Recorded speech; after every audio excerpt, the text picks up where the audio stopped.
Very good. Hello, everyone. How's everyone doing? Hello, good. How are you? Very good as well. Hello, Hi, everyone. Paula. Hello, Amit.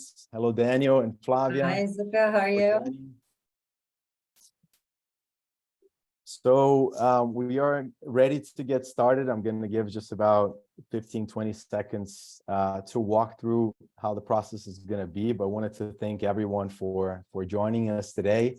This is one of the first webinars that we're hosting for Woki, specifically focused on founders.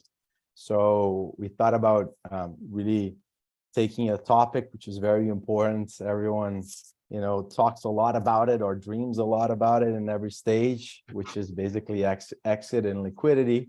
And we've gathered here a very interesting group to really guide through the journey from the early stage all the way to eventually a potential IPO. Everyone wants to ring the bell and eventually have that dreamed liquidity event. So we've prepared a rockstar group here for everyone. So walking through the agenda here, we have Paula Sena Gannon from NYSE. She's the head of capital markets for the Americas. We have Flavia Andrade, co-founder and CEO of IDL Ventures, Ignition, and IdeaBox. Amit Garg, co-founder and managing partner at Tau Ventures, and Daniel Ibri, co-founder and managing partner of Mindset Ventures, basically taking from early stage to growth to IPO. I'm going to let them introduce themselves, so I'm going to run quickly here through basically a back end. And we are all Latin Americans and immigrants, and when we look at although the number of unicorns, it's highly concentrated into 2 and 3 main regions. We've found out, and it's known that a lot of these recent unicorns have had immigrant founders. So we know that there's a lot more focus and a lot more growth outside of eventually mature markets into other places, and also some businesses migrate to the US eventually to prove a thesis. Some do not. So today, the chat is really dedicated to providing back and giving back to all the new startups and all the new future unicorns that might be coming up in the near future. Everyone can participate later in the process. We're going to follow the agenda here, and there's a button for the Q&A. You can ask any questions. We'll try to address it at the tail end. And basically, if you need to run, we really like everyone to just go back and in order to improve here our process, really go back and answer the survey. We would love your feedback. Okay. I'm going to go very, very quickly here a little bit about Woki. But we are a recruitment and adaptation company specialized in growth stage startups, and we really care about the people involved in the process. We started in 2016 in São Paulo, Brazil, and we launched a US business as our US hub in February of last year. A little bit about me, but I went to school here as a student athlete and went back to Brazil, became a headhunter in 2009, and I moved to the US in 2015. So went on the entrepreneurial journey after being an entrepreneur 2 years ago. Very happy with the move and happy to be part of the ecosystem. Basically, we have 2 main focuses. One is to recruit top talent, which is a B2B focus. There's a services company and a SaaS business. And then we have a SaaS and a focus on people, how to boost your career, which does the same. There is a SaaS for people development. And then we have a backend that supports both basically that hub. And we focus naturally on reducing eventually the turnover that happens on the first year whenever someone is adapting to a high growth stage company. So Woki, what is Woki? Is really the ecosystem they're creating to give back to the early stage companies and early stage founders, and really giving back for free as a value stream to the entire ecosystem of network support, talent, coaching, and capital. So I'd like to start off here with Amit Garg. Amit, if you can tell us a little bit about you and Tau Ventures, and thank you for being part of our roundtable today. Sure, Nozuka, thanks for having me. And Great to see you all, Paula, Danielle, Flavia. I just looked at the list of guests. I think everybody is Brazilian, but we're doing this in English just in case, I guess, if somebody joins who doesn't speak Portuguese or if we share this video afterwards.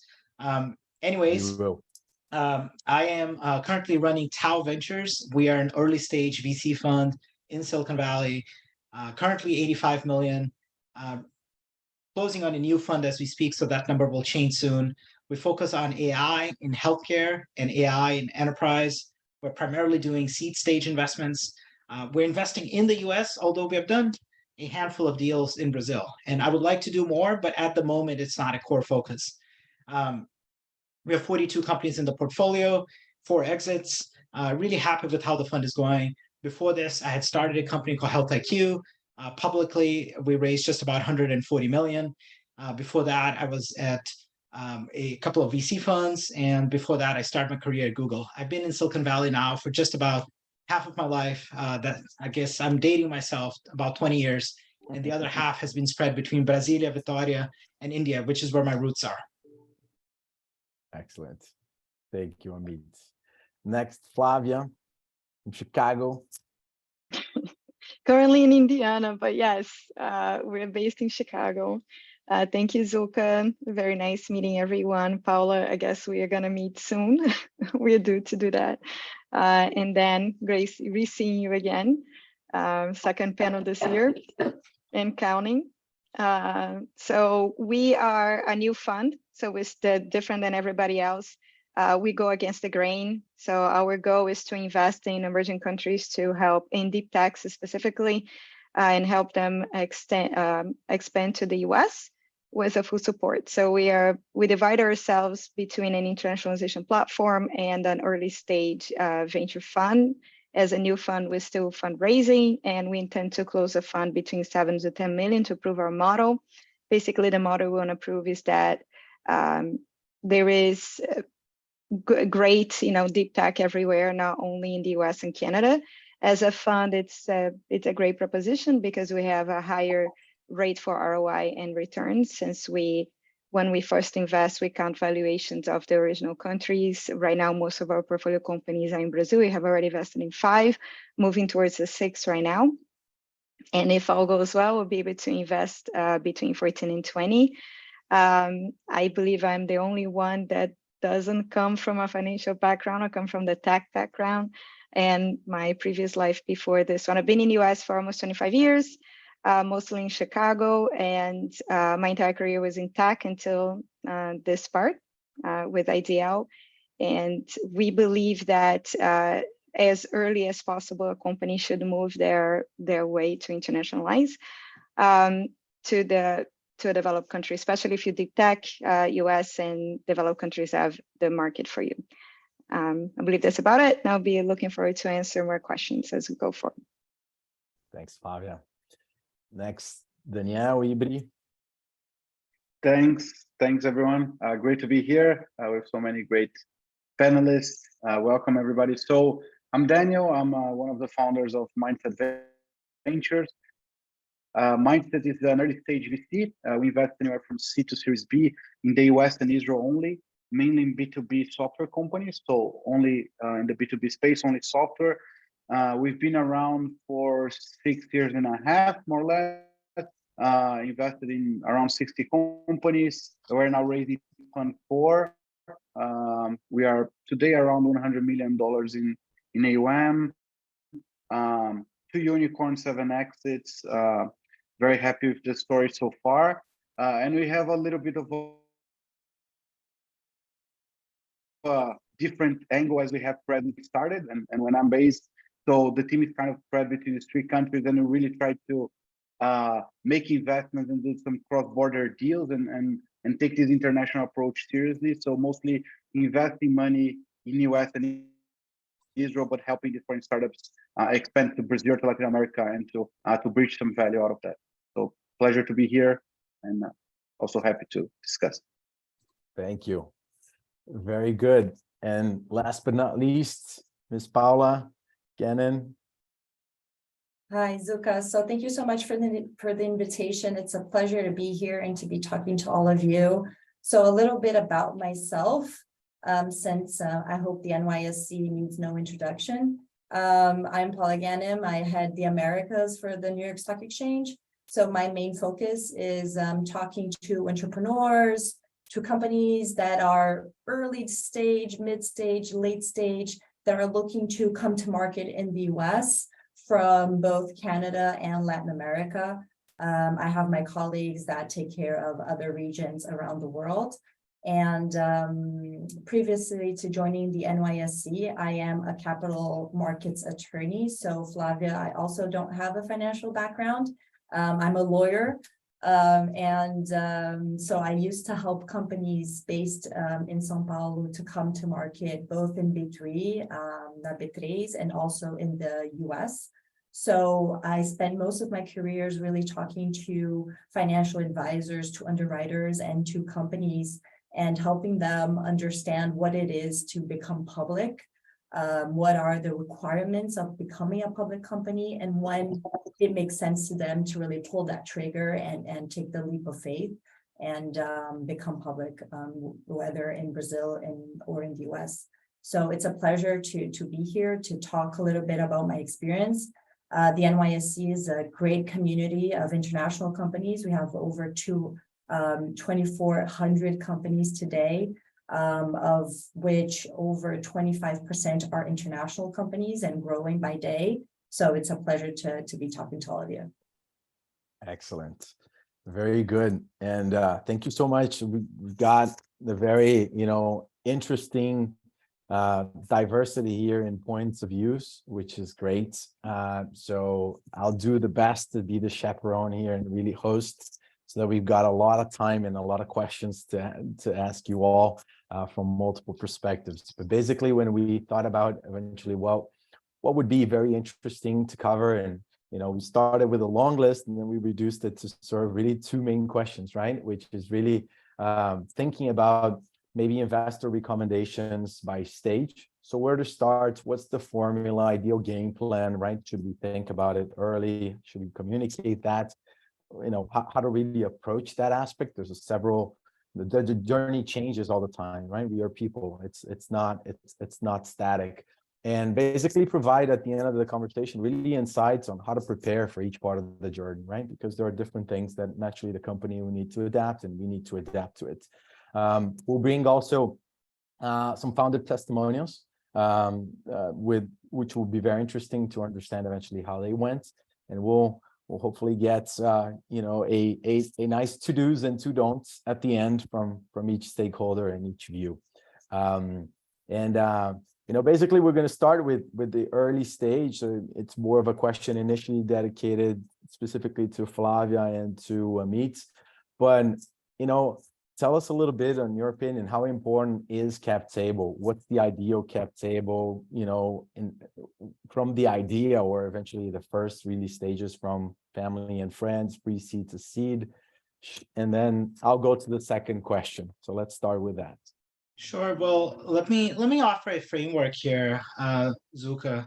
So nowadays we have something called pre-seed, which is basically the new name for family, friends, and I like to say fools.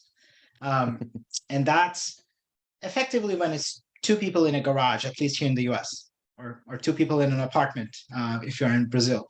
And you have a PowerPoint. There's nothing else to show. And then the next step after that is seed, when you have a prototype. Early seed is a prototype, late seed is a pipeline of customers, maybe you have pilots. And that takes you to a Series A, which is a product market fit. Oftentimes here in the US, we talk about 1 million ARR, annual recurring revenue. And then you have a Series B where your business model is taking off. And then C, D, and E, which is you are growing. It's growth rounds.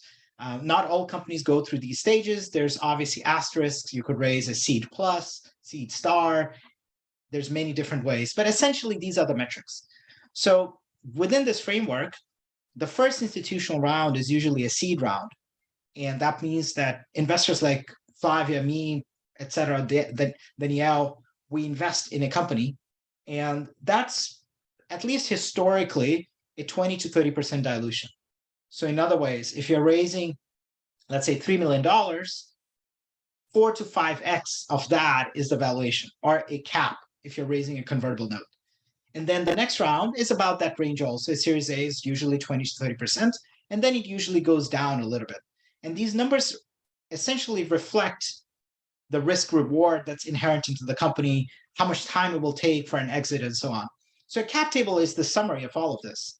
And if I'm looking at a cap table at the early stage, I want founders to own the majority of it, obviously, because I want the founders to be incentivized financially, to have control. As they continue growing the company, they'll get diluted more and more based on these parameters that I shared. And one rough metric I have is that the founders should collectively own just about half of the company by Series B, at least based on the norms here in Silicon Valley. Different geographies have different norms, but that works really well here. So I'll take a pause here and I'll pass to my colleagues. Thanks, Amit.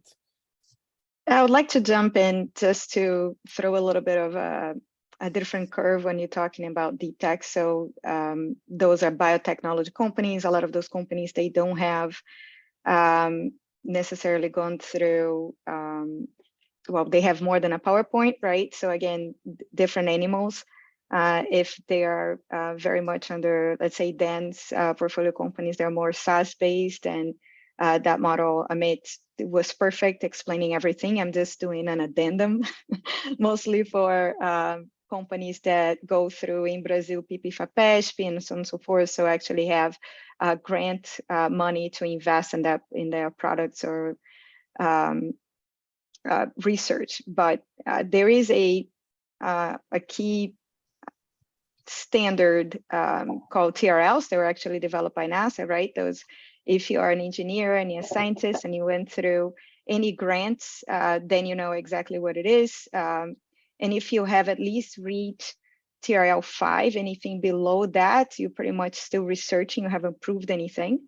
But from the moment you reach TRL 5, then chances are you already have developed that product, and that's a matter of tweaking to commercialization.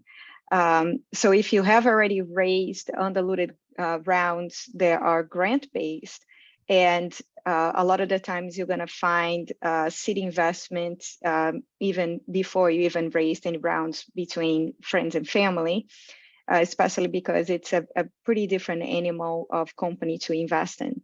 I just wanted to, because I can imagine a few of your engineers or biotech engineers out there freaking out. It's like, oh my God, I don't have any family and friends doing invest in this because they don't even understand what this is. You don't have to worry about it. I mean, you're going through grants. That's actually really good. And funds that invest in deep tech, they do understand that and have a different mentality. Do you, at this stage, do you engage in these conversations, thinking early stage? Should they think about it? Is it fine if they don't know? I mean, how do you eventually approach that conversation, right? I mean, you have two different. We have invested in one company that's on a TRL 5. They have not had any revenue yet. So we call them pre-revenues, right? That's because it's a very advanced biotech company. But they have already actually reached TRL 6, and the way we work is that we move them to an university in the US, a tier 1 university as we call it. So it'll be University of Chicago, Northwestern, Purdue University, of one of those, to have extra support, raise more grants, but now US based, and then also have VCs that invest. A lot of the times there are the university funds also invest. So University of Chicago has Polsky Ventures, Purdue University has Purdue Ventures, and so on and so forth. And they also invest in those companies. Cornell also has their own venture fund. So that's a nice path to go if you have something very, again, proven.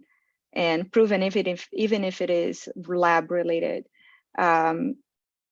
Also, some accelerators, they are starting to pick up some Techstars. There's a deep tech track, MHub, which is an incubator / accelerator in Chicago focused on hard tech, also has a very interesting track. They just launched their last cohort in sustainability.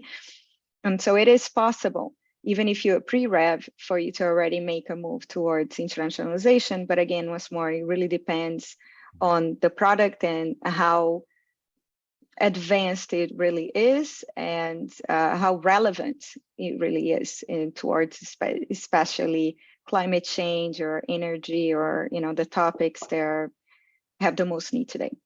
Perfect. I'll ask a question here for Daniel and for Paula, but Danielle, in thinking about the early stage, I know you're a little bit on the later stage, but when you look at eventually kind of the cap table at early stage, do you have any suggestions, or what is your view to founders that are just starting or still at PowerPoint or just beginning to leave a family and friends to start the journey? Yeah, so I think what Amit brought about the framework was perfect and very spot on. I think what's important here, so maybe two things. One is the cap table is always like the size of the pie that you have, right? And you're gonna have to divide it over your history and as the company grows. So you need to, as a founder, you need to be very mindful who is getting a piece of your pie, right? And that might look obvious, but it's not. So are you, engaging enough your employees? Are you retaining the people that you have to retain? Do you have enough buffer to bring other investors in case plans just don't go as you imagine, and you need extra capital over the life of the company, etc. So who will be your partner? So the relationship between partners is one of the main reasons companies fail. So who's going to be your partner? How are you going to divide equity among the partners or the co-founders? Are they all going to be equal or not, and why? So I think consider this as a maybe one of the key resources the company has to attribute value over their life, especially when they don't have anything, right? Because when you have only the PowerPoint, it's like, I have a good idea, and 2, 3, 4, 1 very talented people that's supposedly going to take this idea to the world. But what's the value? The value is how you divide the pie on the company, right? And the pie it begins, earning some value or making a real value as the company grows. But over time, especially in the first years, it's only a hypothetical value that somebody is attributing to that. So I think you need to be very mindful of how you see. And for us investors, looking at a cap table gives a lot of insights about who's part of that journey, how the company behaves, how the founders think about incentives, etc., and how they raise money. If they have like 300 small investors, they have just one investor that has 40% of the company. So that at the end of the day, that tells a lot. So that's one thing. And I think the second is I think not only the number, like you need to get to Series B with like 40 or 50 or 60% of the company, but I think more importantly is how you read the incentives and the excitement that the entrepreneurs or the founders have to take that idea forward. Because the reality is that it's going to be much harder than they think in general, right? It's going to be ups and downs. It's a long journey. It's very hard.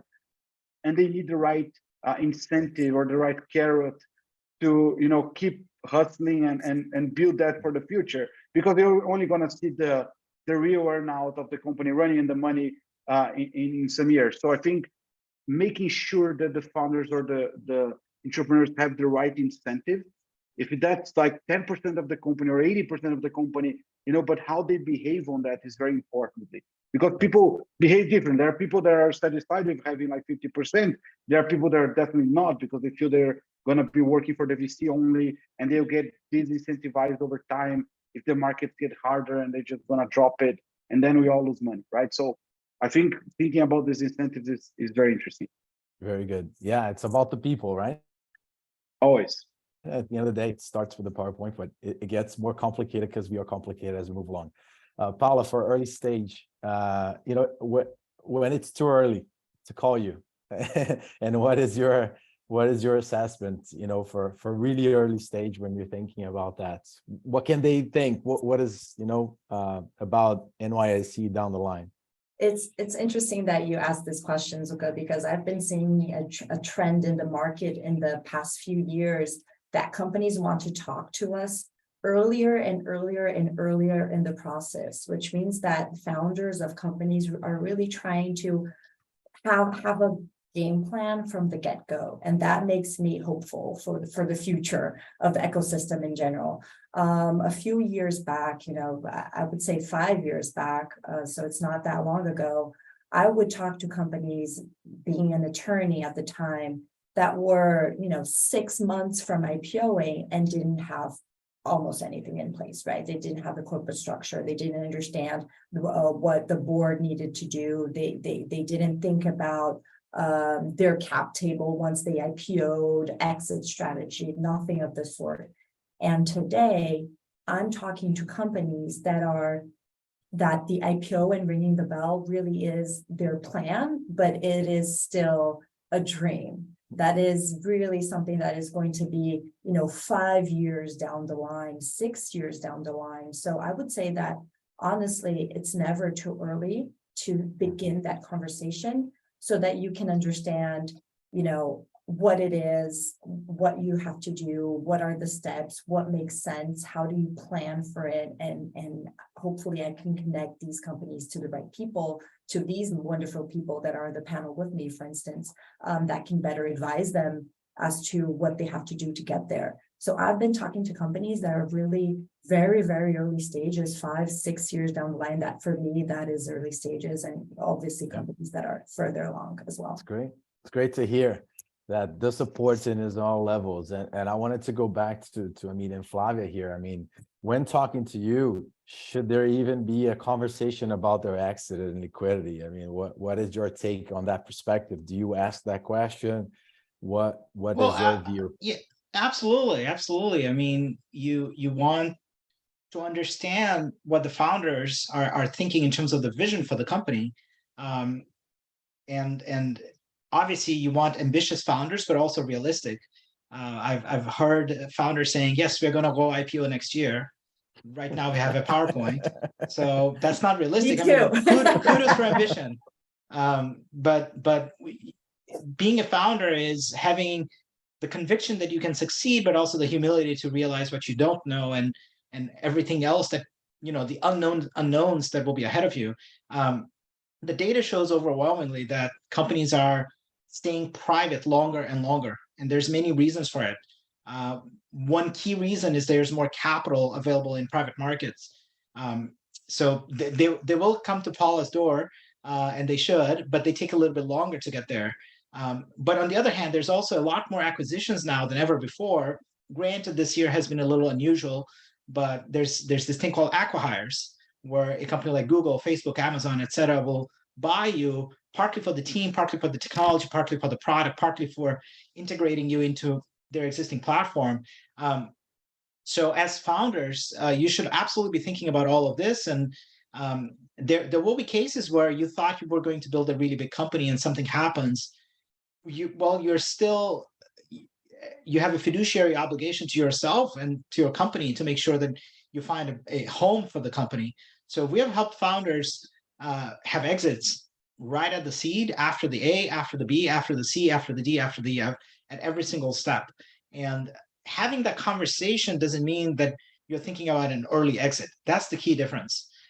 If a founder tells us that their plan is to do a quick flip, build a company and 2 years from now, sell it, well, that's not us then. There are investors out there for whom this is the right bet, but it's not typically venture capitalists who are looking for a 10x.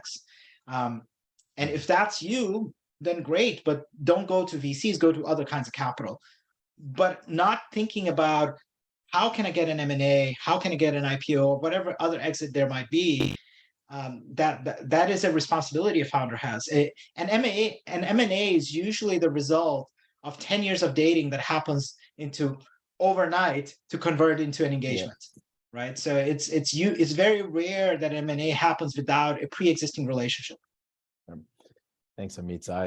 It's great. I mean, and I think more and more, you know, that's the beauty of it, right? We're going to see through this, and when we get to the testimonials, that yes, it's important. So I think all this journey and the exit and liquidity are important. But if there isn't a company, if you haven't been able to hire, retain people, and potentially kind of build something that's sustainable, then it has a lot less value, and probably you won't make it to the end of the journey with what you planned. Flavia, I wanted to pick one last question here on early stages, but you were talking a little bit about your founder being slightly different, and dealing with deep tech. There's a passion for the product, right? For the patents that maybe they don't even want to think about that. I might be completely off here, but what are you finding, and how should they be thinking about exit or liquidity, or their passion for the product and their passion for the methodology, the technology that they're building, and the impact is enough? What are your So thoughts? I think it starts from understanding the difference between a company and a product, right? So one thing is I'm building a product that I want to sell to a Google, or that's one thing. You don't have to build a company around it. You can just literally take that product and sell it as an extra technology for that company. Another is, yes, I intend to build a company and hire people and raise funds. And granted, most of it will be, depending on the company, will be a lot of it grant related until you actually get to a growth stage. But since the very beginning, we need to understand what is the mentalities. What Dan mentioned, the founder is everything, especially in the early stage. The company has a lot more chances to go wrong than they have to go right. But the founders are the key differentiator to make sure that a company have higher odds of succeed, right? And again, going back to companies from their deep tech related, most of them are engineers or scientists, or that product and that company was the hard work of many, many years of research that some have led to one or multiple patents, or they are in the correct path to actually have a patent. I think the challenge in deep techs is, especially if they are most scientists and engineers, they don't have that much of that business acumen. So it's important to help support those founders. What we do a little differently is that we help mentor them more than mentoring, honestly. We literally hold their hands for them to understand more on the business side, how they should be thinking.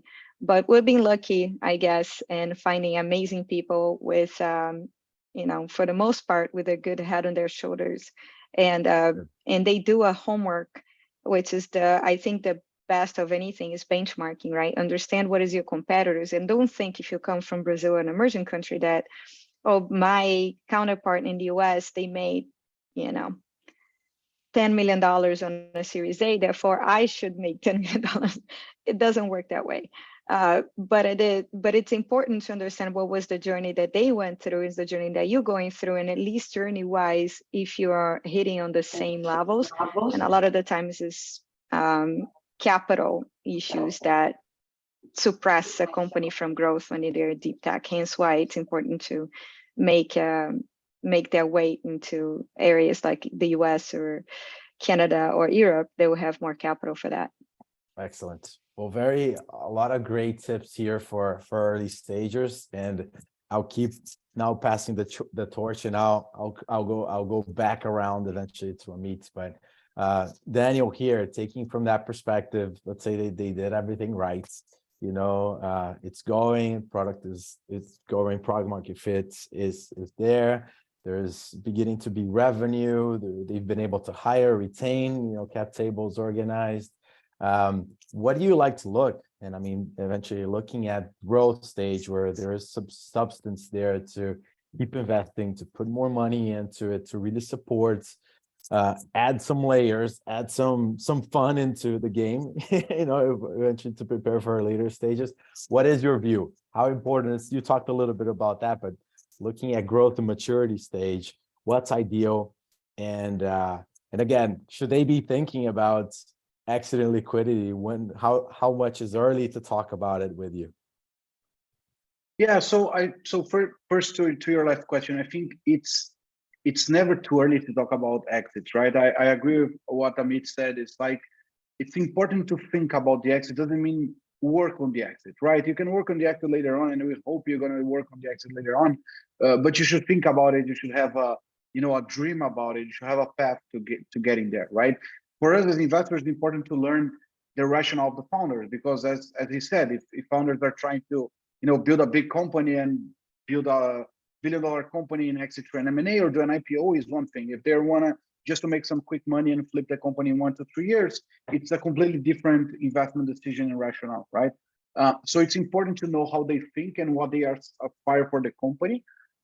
My experience so far is that chances are this is completely wrong, and it's not gonna happen as they plan, just because it's completely, you never know what's gonna happen, right? Sometimes you're saying, yeah, I'm gonna build a big company, and suddenly one strategic just comes with a $100 million check and just say, yeah, I want it, but you know what, there's gonna be like 30 million in my bank account these days, I have a son, why not? And they just flip it, So I think it's very hard to predict what's gonna happen, but it's important to have a plan, right?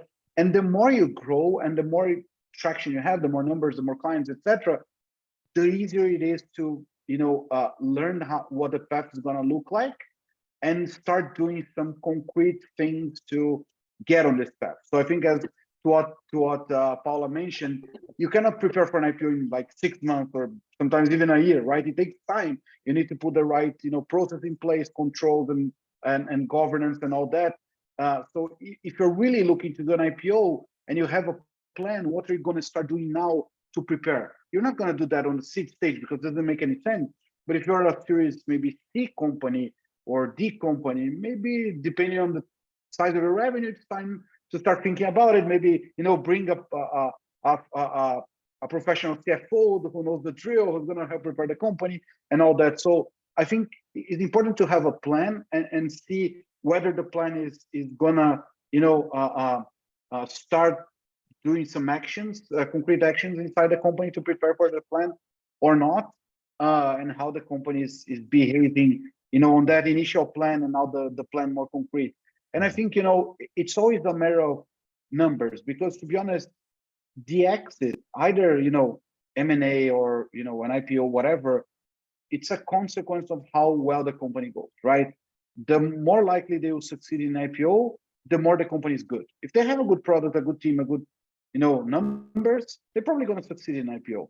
So the important is not just the IPO. The important is to build a great company, right? So, and the more growth you have, the more it's important to look at numbers and traction and revenues and growth margins and all that stuff and path to break even and things that we at the earlier stage are not concerned, because the company is just 2 people in a garage or apartment in Brazil in a PowerPoint, right? It's not only about the pitch, right? I mean, lipsticking the pig helps, but in a way, but it's not what they should be focused on, right? At the end of the day, not especially if they want to go public, because what history and even recent history has shown us is that public markets really don't forgive bad behavior. At least they shouldn't, right? And I think they are less and less doing that. So if you look at companies like, I think WeWork is a perfect example, right? You can do whatever you want to do if you're private, and you can change your, talking about the plan, not other matters, but you can change your plans. You can look for all types of liquidity. You can disregard your numbers. You can do whatever you want. If you really plan to go public, it's a completely different game, right? And then you have to prepare. You cannot change your numbers that much. You have to have some kind of governance. So it's a different game, and you have to prepare. So it's important to learn the plan. And again, the same as Amit said on the earlier stage, doesn't mean you're working for the plan now, but it's important to know the plan, how the founders think, and how they're going to walk to that. And Daniel, to your point, I agree 100%, because it's really about, even when you talk to companies that are very early stages about, the IPO plan, it's not about implementing the plan, but it's about the mind shift that you have to have in order to be able to execute the plan in 3, 4, 5 years, 10 years time. It's very hard for some founders to become a public company and to let go of that control and to implement the controls and to have everything that they have to have in terms of corporate governance in order to become a public company, and to So if you start that conversation early in terms of exit strategies and what you have to do, it's really about that mind shift, the gradual mind shift that founders have to prepare themselves. And Paula, I was gonna ask you that. I mean, at that stage, what is that mind shift in really thinking about if they planned well, they know eventually what a potential exit, let's say the IPO is the exit, it's maybe 2 years down the line or 3 or 6 months. What is your advice then to them, and what do you usually, how do you then look at cap table and exit or liquidity? What's the conversation? What should be the mind shift from that perspective then? So I would say that there are different aspects to it. So the first aspect would be really getting your ducks in a row in the sense of preparing your company for being a public company and implementing those controls that you have to have in place. D0 for when you're ready for your IPO, you don't have any, you mitigate the risk of being a public company. So that means that your financial statements are obviously audited, that you have all the financial controls that you have to have, that you have confidence in your numbers, that you have a routine in order to be able to project your numbers to the market with confidence and not have those numbers shift. So that takes time in terms of getting a financial department in place that knows how to deal with being a regulated entity, which is very different than being a private company. There's also the mind shift in terms of your board.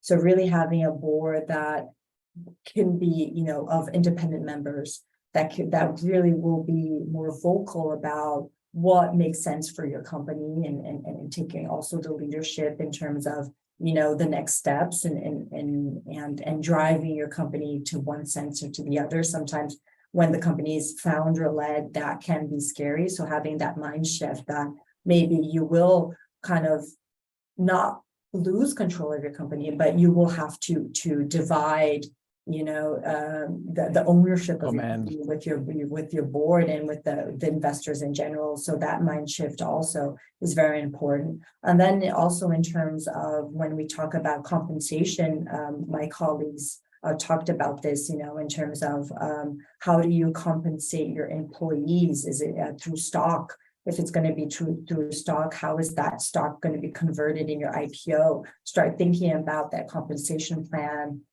before the IPO, so that there are no surprises, and that on your IPO day everyone's happy and content, and you know everyone's a millionaire and super excited to be a part of this journey, right? So there are a lot of things that you have to think about.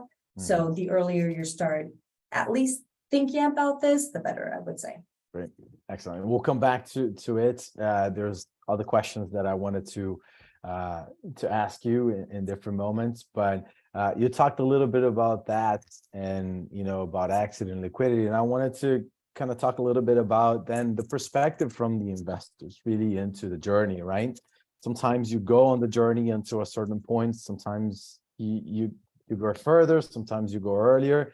And naturally, there are liquidity events, as Amit even talked a little bit about it. Right? There's the M&A market, there are strategic buyers in the process, so not necessarily everyone makes it to a liquidity through the IPO.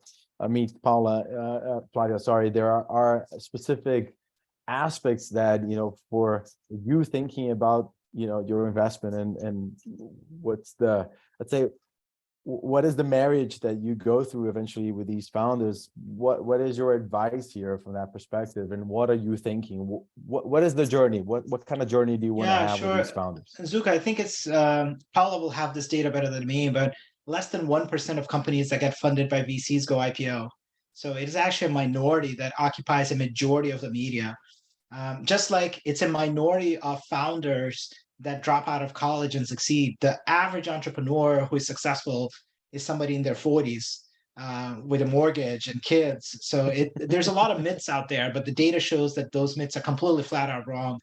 And likewise, there's actually a third kind of exit that is available for both founders and investors, which is a secondary, which is just a fancy way of saying, I will sell my shares to somebody else. So founders will often want to take a little bit of money off the table call it, let's say 10% after a Series B, so they can go buy a house. And I'm speaking as a founder turned investor. Yes, absolutely. Like, you want your founder to be comfortable so that they can put all their energies into building a business rather than worrying about the roof on their head or the food on their plates. So a secondary is very common for key employees, for founders, etc. Not a total liquidity event, but it's a partial liquidity event. And likewise for investors. I'm a smaller fund. I'm managing 85 million right now. In the grand scheme of things, it's a very small fund. And if a larger fund wants exposure, which invariably they will once the company is taking off, a secondary is another way of doing it. It allows me to transfer my shares without diluting the founder, obviously with their blessing. I get an exit. My own investors, which are called LPs, get an exit. So in my book, I'll do a lot of secondaries. I've done one so far where I sold and a whole bunch where I bought. But as I move through my fund over time, I'll be more and more inclined to doing secondaries. And obviously, I'll look at the companies, I'll look at the market, I'll look at case by case make that decision. Given all of this, I think as founders are thinking about exits, they should obviously think about the journey that they will have ahead. But what we want the founders to be doing first and foremost is to take the first step rather than thinking about the 100th step, right? Like, you have to walk before you run. Or actually, I focus on the crawl stage. You have to go from crawl to walk and from walk to run, right? So that's you don't want your kids to walk early, that's for sure. So you want them to crawl as much as possible, in a way. Absolutely. If you walk too fast or if you run too fast, you'll fall flat with your face on the ground, right? So growing too fast, raising too much money is as bad as growing too little or raising too little money. It's actually something that's not talked about enough. Should you be raising more money just because you can? The answer to that, almost everybody will say, is yes. I would say yes, but there is a but there. You have to raise cautiously. You don't want to change the culture of your company unduly. You want to stay lean. And you also want to make sure that you don't over dilute yourself, right? Like, I'm thinking from the perspective of a founder also. I, as an investor, want my founders to have a lot of ownership, to be financially incentivized, to have a great liquidity event. I'm not saying that just out of pure goodwill. It is in my interests, because a founder who's motivated will build a better company. Any other thoughts on that? Because I think you raised an incredible point here, Amit, and that's, I think, at the end of the day what everyone needs to think about, right? It's the journey, it's what you're building, it's really be passionate about, and the people that you're relating to in the journey. Anyone else would like to say add anything to what Amit just said here? Yeah, I would like to add that we created basically a framework for most of our companies, and we follow that. It's literally, you raise what you need. You don't raise because you want to grow too fast, pretty much like what Amit was saying. And I think we've learned in the past, in the history-wise, right, that if you do that, you might end up in positions where the capital markets, and private and public, right, they go completely array for events that are completely outside of our control, aka Ukrainian war, and then everybody's hit. So it's important to be careful on those growth steps and actually think about growth. We on our end, we use a strategy that is we raise a bridge round. The intent of the bridge round is pretty much just to make the leap to the US, because there is a lot of internationalization. It's very easy to go wrong.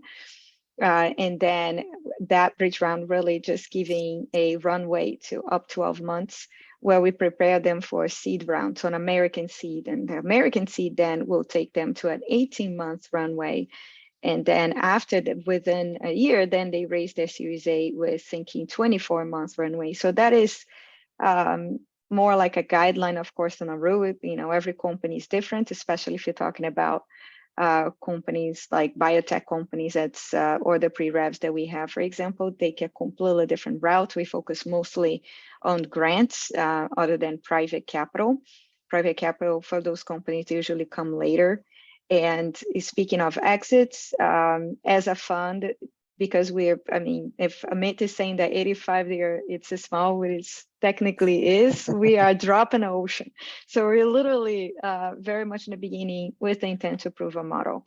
And we know that we're not gonna, we would love to stay all the way to the exit of the company, but chances are the secondary is going to happen, and that would be what we would consider an exit for the fund, not necessarily an exit for the company, right? And in that sense, a lot of the times like a Goldman Sachs is going to come in and going to say, okay, you have way too many, funds or accelerators in your cap table. It doesn't make any sense to stay there, and I will buy them out just so we can clean up the cap table.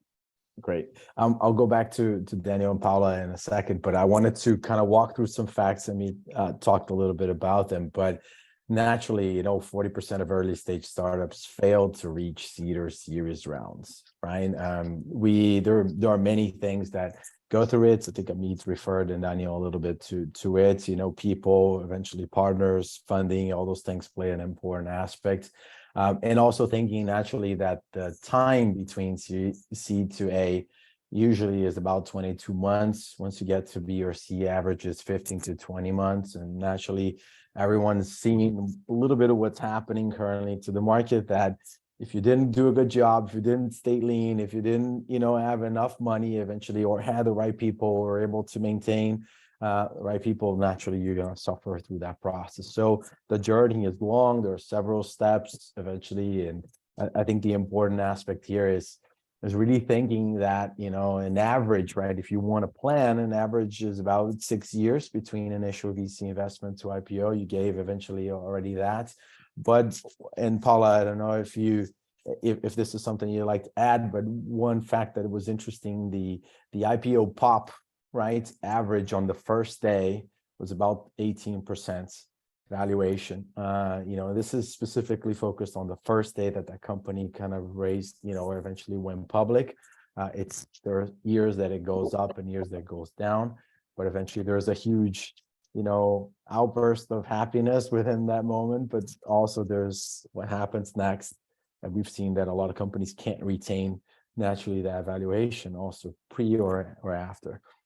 I don't know if there's anything you would like to add here regarding the pop focus here of IPO, but yeah, no, just a funny anecdote, because obviously, I've seen the founders on the trading floor just opening their stocks, ringing that first trading bell, and really being focused on the numbers and seeing go up and down, up and down, up and down, up and down, and really being like laser focus on the pop, like you mentioned, and everyone wants a pop. You don't want a too big a pop, because then basically you left a lot of money on the table, but you also don't want it to fall. So a little pop is nice. But what we tell our founders really is it is about a journey. It's not about that first day. It's not about the pop. It's about the life of being a public company. The capital markets is a long game, and it's more about price your company correctly, be conservative in that sense, and then have a beautiful story of gradually growing your company and gradually seeing your stock raise, instead of really being focused on, I want that big pop, and then focus on the volatile market, because that's just the nature of being a public company. And it's one of the mind shifts that we talk about to our founders as well. It's just, the life of a public company is completely different, and don't be focused on that number, be focused on your story. Great.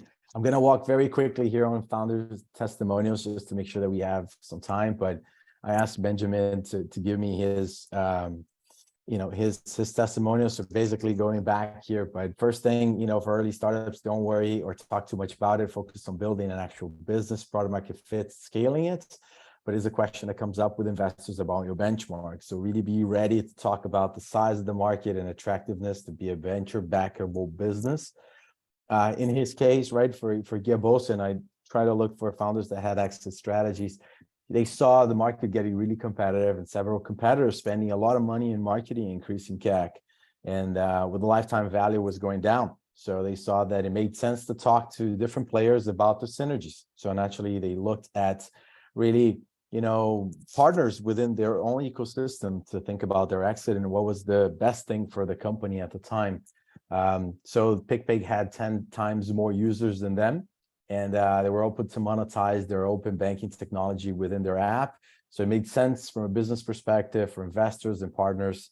And it's important to state that they were an exception. Most of the buyers were already partners that were very close and so basically his main tip was get to know your competitors and be close to partners. So you guys already brought that. And also ask Fernando here to give me, he has a new, while Benja is with Camino, Fernando is with Panacota, and he had two companies before.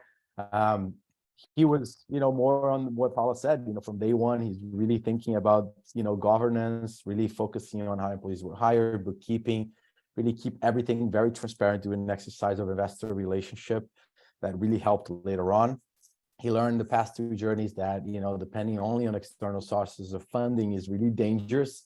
So really don't rely 100% on just those funding rounds and the exit strategy. Build the company for the long run. Be the best company that you can build will be a lot more, interesting. And the same thing, really, competitors are not enemies, right? They're strategic, have open relationship. And again, there's no bad or good time to sell a business, right? You sold the full tech for food court companies during the pandemic. So also PR and really kind of everyone knowing what you are doing and doing a good job is really key. There is that extra value in culture, which is really important. We have about 5 minutes here, and I'm sorry to do a lightning round, but starting with Amit, that we can go through the screen. Maybe your main tips on what to do, what to not do, and golden advice, for the journey. I know. I mean, there's so much that has been. Stay a little bit longer. Yeah, no, there's so much that has been said and written, and my co-panelists here have given some great advice. I don't think there's a single one other than to be an entrepreneur is to take a risk, but it's a calculated risk, right? It's not jumping off a cliff with no idea on how to build a parachute. You have an idea how to build a parachute. You build it as you are falling, but you have to have an idea. Yeah. So I actually tell people that an entrepreneur is somebody who's risk averse, because you're trying to actually minimize the amount of risk you take to achieve the maximal possible return on that risk. So the do would be do something you're passionate about, do something that you know about, do something that you know you can succeed or that you have an unfair advantage of succeeding. The don't would be don't think you know everything, because nobody knows everything. And the reason venture capital has two words is venture and capital. I think the capital is the least interesting part of this. If you want the money, there's so many other ways of getting money. Go get a loan, go get family and friends, go rob a bank. Well, don't rob a bank, but you get the idea. So the venture part is much more interesting. It's you have a partner who is going to be helping you, who is truly, as we say in Portuguese, a sócio, right? Like, it's not like I'm giving up a part of my business. I'm speaking, having been an operator and a founder before going over to the dark side. It's if you operate within the intersection of interests, you can create a bigger pie. There's ways a founder can act and ways an investor can act that destroy value, but or against each other. But there's a way where you can both operate kind of like waves multiplying themselves and propel the ship forward. So I guess that's the golden advice is find whoever you see out there in the ecosystem, you really believe in them, and partner with them. Very good. Great advice. Flavia, I know you have to go in 1 minute, so if you want to golden advice, we can hang in there for 5 minutes.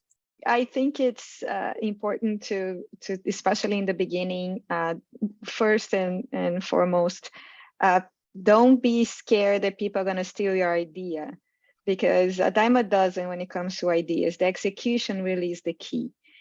So definitely test with as many people as you can, and literally try selling and getting to as many pitch competitions as you can, because that's definitely going to help you to even understand how to communicate what it is that you're trying to do better.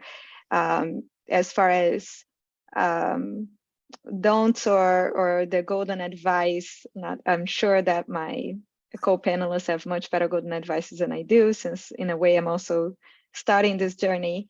But definitely don't be scared, don't be afraid, don't throw yourself out there. You have to be risk averse when it comes to investments and money and everything else, but don't be scared to risk yourself out there, and or to think that what you have might not be a good idea. You would never know. But definitely do a lot of homework. Look for cases that are similar. Don't ever think there are no competitors out there. I hear that a lot. Also, there is nobody like me. And it's like, well, if there was, you wouldn't be necessarily doing something different. But at the same time, you have to think of competitors directly and indirectly, and be realistic on that side. And don't ever take more than you need.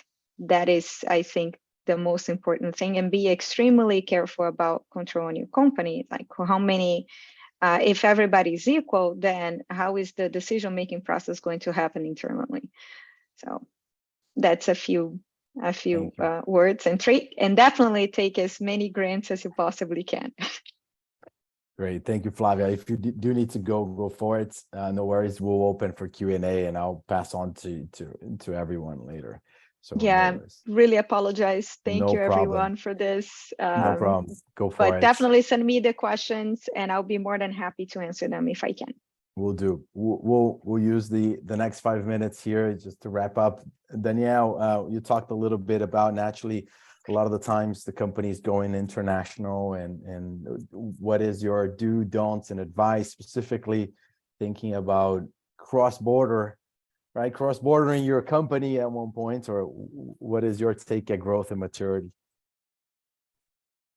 I can talk about. I wasn't going to talk about cross-border, but I can since you asked. But but I would say, like, maybe some advice. So first of all, don't do it for the money, right? The money needs to be a consequence, right? If you're going through this journey only for the money, and that's what happened to lots of entrepreneurs and also VC managers in the past years because of the high liquidity in the markets, I think you're gonna be frustrated when we have a downturn in the market like we have today. So, the money needs to be a consequence. Worry about building a great business and sustaining your company more than just making money.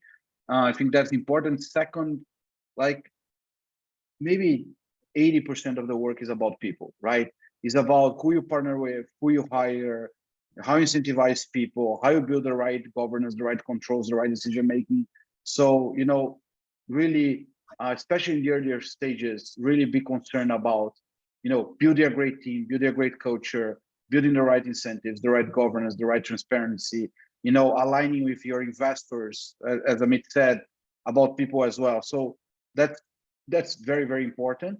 And then, the third thing is, I think that it's not only about market timing or luck or whatever, which also are important, but I think, passion plays a big part here, because, being an entrepreneur is harder than people think. And it's much more, interesting reading on a magazine about a guy who became a unicorn, who dropped out college, whatever. That's actually not the reality, right? So it's a hard journey. It can be very, very, very rewarding, both personally and financially. But I think, doing something you love or you believe makes the journey a little bit smoother. So I'll definitely recommend that. And on the don'ts about going international, since you asked, don't go international too fast, please. Like, people come to me and sometimes they're investing in a Series A company and they say, oh, cool, you have a team in Brazil. I want to expand to Brazil because you're now my investor. And I say, yeah, that's part of my job. Let's talk about it in like 2 years, right? I'll be there, I'll help you. It's not now, right? Every time you go international, not only to Brazil especially maybe, but every time you defocus on a startup that by definition has very scarce resources, time, people, money, it's very tough. So you should go international. You should build a cross-border company, but do that on the right timing, not too early, because it's going to drain a lot of resources and focus from what you need to do. So excellent. That would be my consideration. On the internationalization side of things, if I can add, because that's a question that I get a lot from my founders as well, is that you know, what's the profile of international companies that IPO on the New York Stock Exchange? Sometimes, you know, I talk to a lot of Brazilian founders and they come to me with, oh, but you know, my company is Brazilian based, and that's my market.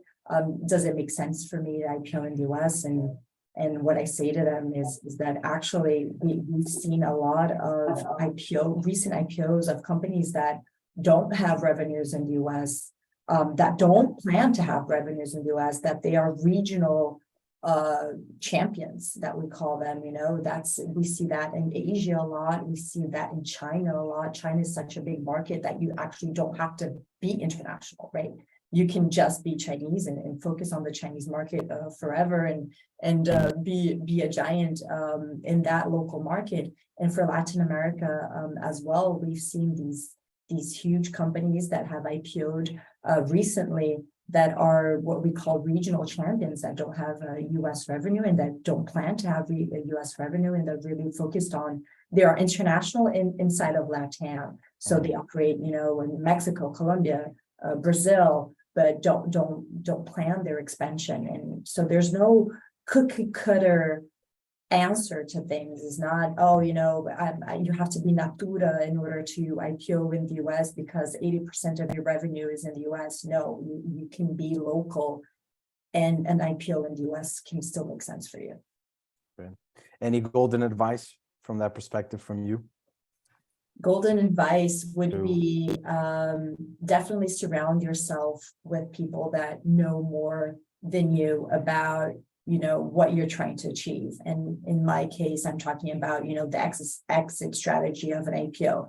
So surround yourself with, you know, founders that have been through it, that can tell you what it is to be a founder of a publicly traded company, of, you know, bankers that have advised companies, of VC firms and PE firms that have walked through this process and that really, you know, can advise you on, you know, on the steps, and surround yourself with lawyers and bankers and all of these very important players that understand the process and can give you, you know, concrete and genuine advice, because it's not an easy process, but if you plan and if you dream it, it's achievable.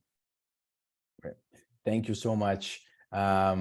So as I promised, I wasn't able to keep my promise. We went 10 minutes above, but I'll ask everyone to send a Q&A. We'll eventually do our best to pass on all the information to the panel. And I wanted to really thank everyone for being part of the panel today. I think there's a lot of content, there's a lot of things, and you know, I really appreciate you all for sharing your experience to founders and to everyone who wants to be an entrepreneur and go through the journey. So really, thank you so much.